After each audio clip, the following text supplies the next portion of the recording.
লিদেরকেও কখনো সেজদা দেস্তা, নবী রসুল্লেও দেস্তা, তাগো তাজিম করস না।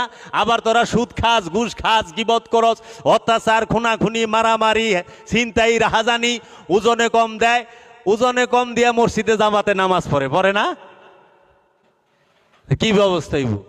কি আল্লাহরে ধোকা দেয় না? মনে করে আল্লাহ দেখেন, আল্লাহ তো কইছে, তারা মনে করে সে আল্লাহরে ধোকা দিতেছে, কিন্তু না, সে নিজে নিজেরে ধোকা দিতেছে। সে এই ধোকার মধ্যে পড়ব। সূরা বাকারা পড়েন, তাইলে পরে আজাজিল একটা অপরাধ কইরা সে সব কিছু হারাইল, আর আমরা সব অপরাধ কইরা আমরা স্বর্গও যামু, হুরো পামু, আঙ্গুর বেদনাও খামু। বুঝে আহে না, আমরা এই রহস্য বুঝি না। কি বুঝায়, কি বুঝাইতে চায়? আল্লাহর সর্বপ্রথম হুকুম যদি থাকে, ফার্সি হইল পীর, পীরের বাংলা হইল গুরু, আরো যদি করেন তাহলে মুরব্বী।